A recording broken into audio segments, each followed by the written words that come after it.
Hey everyone, welcome back, or if you skipped the first video, welcome to Let's Play Children of Morta. Now we're actually going to start the game, but before I do, let me just briefly recap what I'm going to be doing. I'm going to be doing a full playthrough of the main story, after which we'll be going and doing the family trials, which is a recent update. As I said in the first video, the main story is something I've already played, so this is not going to be a blind playthrough, but family trials, when we get to it, will be new. So that's something to look forward to. For now, let's go to the main story. I'm gonna start a new save slot, and I'm gonna start out on hard mode, but you can change it in-game if you want. I'm gonna be starting out on hard. And I'm gonna be quiet for the intro.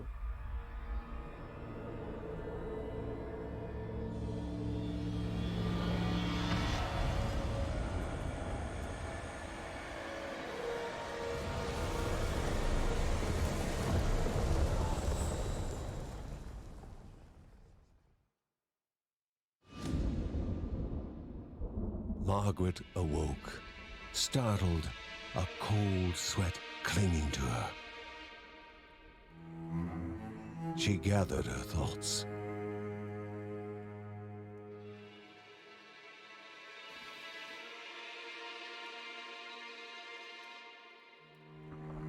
Aged wood creaked, echoing through the quiet rooms.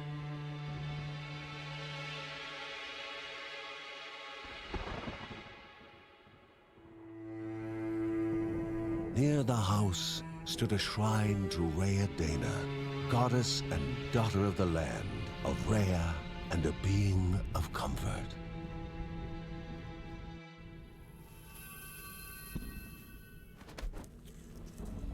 Margaret sought answers.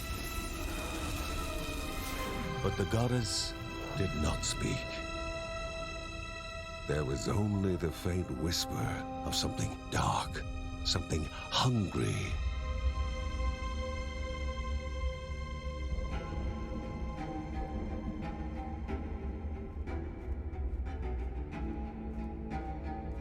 The old seer's bones felt the weight of their age as she climbed.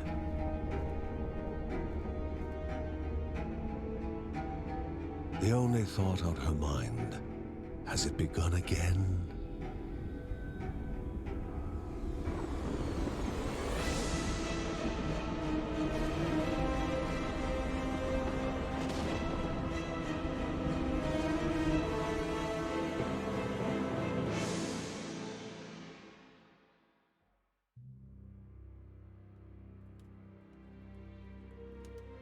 John's mission would be a simple one.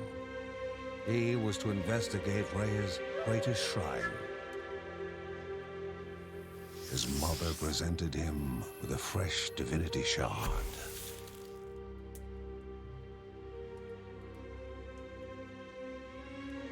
From his brother came a newly sharpened sword.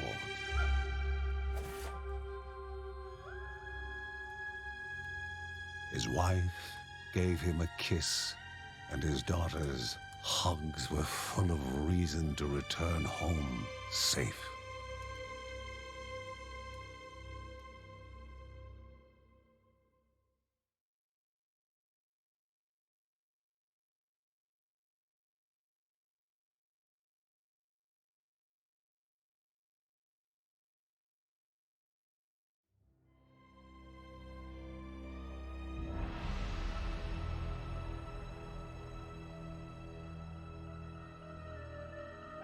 Alright, we're in the game. I kept quiet during that loading screen because I wasn't sure if there was going to be more narration. But yeah, we're actually in game right now. Just walking along. I am using the controller, as you can probably tell. And using the A button to dash when that meter at the bottom Rhea, fills up. a land long forgotten, a place of unimaginable beauty.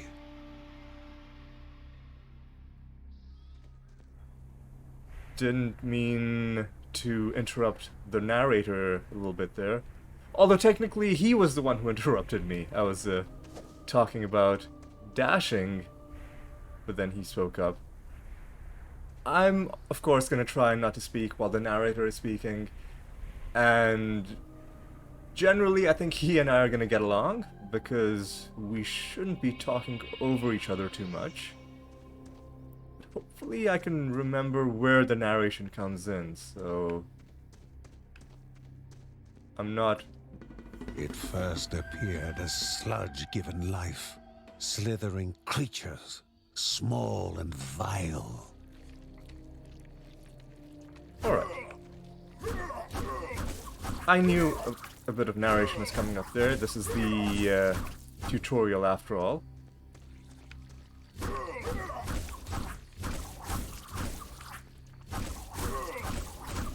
As you can see on the bottom left, there is an experience bar slowly filling up.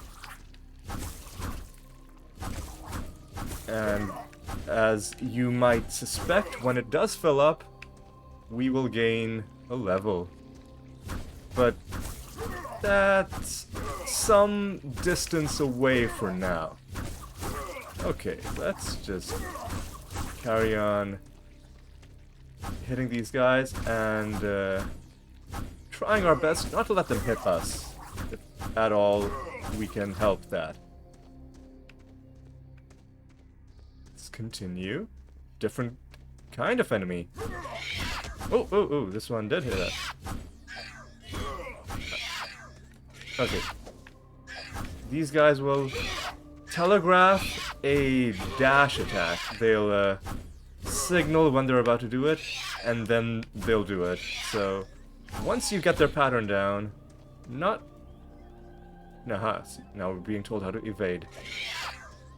Once you get the pattern down, not hard to dodge, although they're not doing a huge amount of damage when they do hit, and as you can see, there is healing as well in the game. So if you do get damaged, it's not hopeless. There's even more healing, which I will leave on the ground for now, because we're not that badly damaged. And you can stun lock a lot of enemies like these guys. So these early enemies, not much of a problem at all. What do we have here? A wall, impeding further progress. A battle was certain. Now we get our special ability. Okay. Oh. If we hold the left button, then I'm demonstrating it quite poorly because I rarely use this ability. But if we hold the button, you can see he goes into this defensive stance, and it's a way to take less damage. But my general strategy is to not get hit in the first place. Sometimes, when I'm surrounded by hordes of enemies, that shield tactic will be more viable. But against these guys, I'm just gonna try to not get hit and to stun lock them, and that's gonna be my main tactic. Really got a fair amount of experience. Use a shard of life to interact with Banished this. by light itself, the corruption abated, leaving the shard cold in hand, dark, in need of life. I do like the narrator's voice. Reminds me a little bit of the Darkest Dungeon narrator, but a friendlier version. Not quite as intimidating a voice. What is going on here? There's a... The shard grew warm, humming softly from the harnessed energy. I never got this. I assume that gemstone is coming from the animal corpse? but I'm not sure how that would work. But you know what? Minor detail. With gemstones, you can pick up, you can open these containers and pick up what's inside them. The gemstones are basically your in-run currency, the thing that doesn't persist from run to run, and that if you don't use it up during the run, it'll be gone. So it's nice to get a lot of gemstones, but there's no point stocking up on too many of them and not using them up. Alright. Before him was now one more dangerous than those that came before. Now this guy has a special power. He will frequently drop these things on the ground, which will explode after a while. But not too difficult to dodge. If you do get hit by them, you get frozen for a while. I'm just gonna tank his hits. Ooh, we got a skill point, because we leveled up. Nice. Alright. Okay. Okay, we're being told how to unlock a skill. And it kind of forces us to take this skill, but I'm okay with that because it is a pretty important skill, and one of my favorite abilities that this guy has. Let's continue. Goblins, a familiar threat, That's what the farther out than usual. Oh. I used the secondary attack before we got the prompt about the fact that we are able to use it. Hitting Y will use that skill. Let's go this way. Let's go this way. And see if there's anything in this. Inherently violent and ill-bathed, the goblins were an unfocused but constant threat. Jeez, that was a pretty harsh description, Mr. Narrator. Although I do agree that goblins could be a bit friendlier. Magnificent, but dangerous. A land of love found and of love lost. And I have to say, the art style and the visuals in this game are incredible.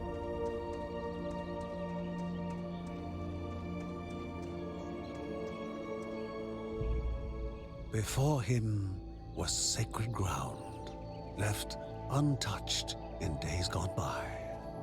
Alright, now inside here we have...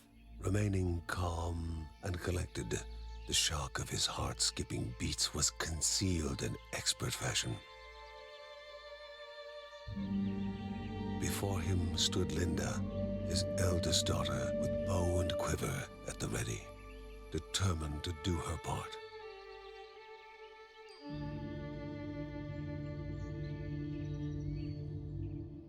Alright, well, inside this room we find a divine relic. This one is well, there are passive relics and then there are active relics. This one is an active one. It gives us a skill, which let me just demonstrate. It gives us this aura for a while, but then it goes away, and then you have to wait for the aura to recharge. Although it seems that when the tutorial gives you the prompt to use it, it recharges it for you, even if you'd already used it before. Let's use it. And it helps us make short work of these guys. Yeah, I'll even overheal a little bit. Let's continue. And as you can see, I didn't even mention, we now have Linda following us. Generally, if you're playing single player, you won't have other people following you. It's only if you're... Before the Guardians were not beasts feeding, but monsters consuming, destroying others. They corrupted and distorted, creating even more hungry husks.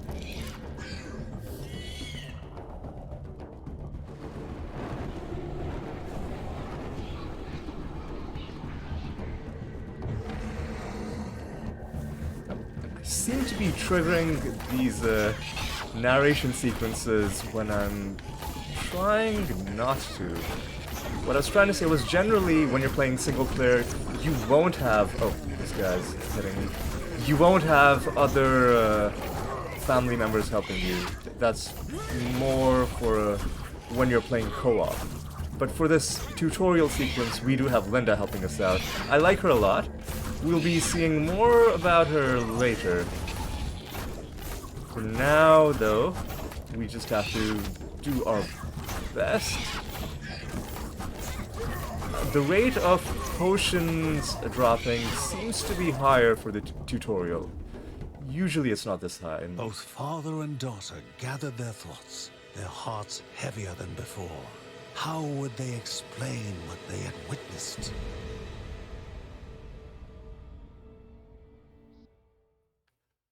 And that scene ended before I could really comment on what we saw. It seemed like a tree had been cut down. The ancient tree had been cut down.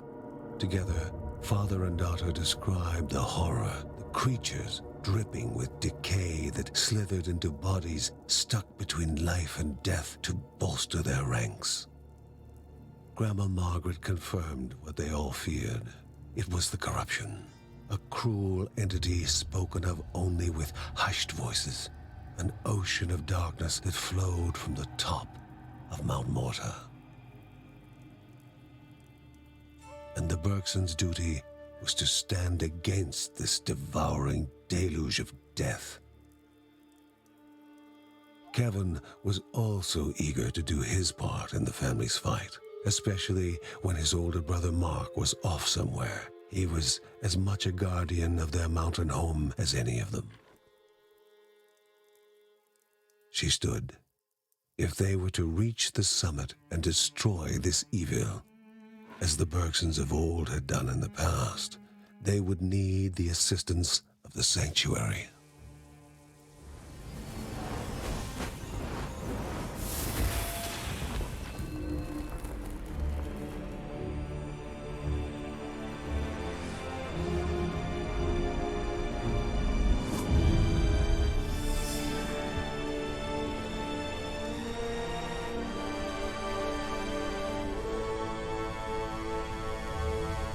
Given to the Bergsons by Rhea herself, the sanctuary was a gateway to the mysterious lands around the mountain.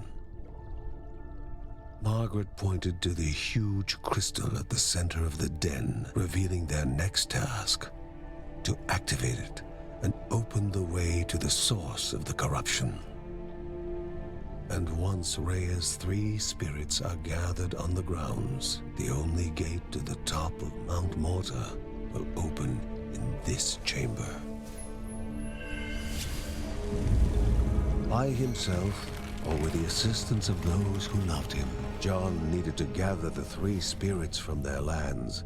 Without them, he would not be able to stem the flow of the corruption.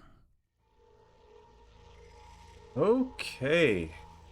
Now, with that out of the way, we are finally in the actual main story screen of the game. Describing that poorly, but this is the screen where you decide where you want to go. Halls of Anaidia must be here, or she needs to be found. So, right now, there's only one place we can go. The Caldipo Caves. But once we clear it, we'll unlock other regions, and then we'll have the option of either going forward or redoing regions we've already done. I think, though, now that we've cleared the tutorial, I'll end this part here, and then in a fresh video, we will embark on our first expedition into the Caldipo Caves. And I thank you for watching this part. I hope to see you in the next one.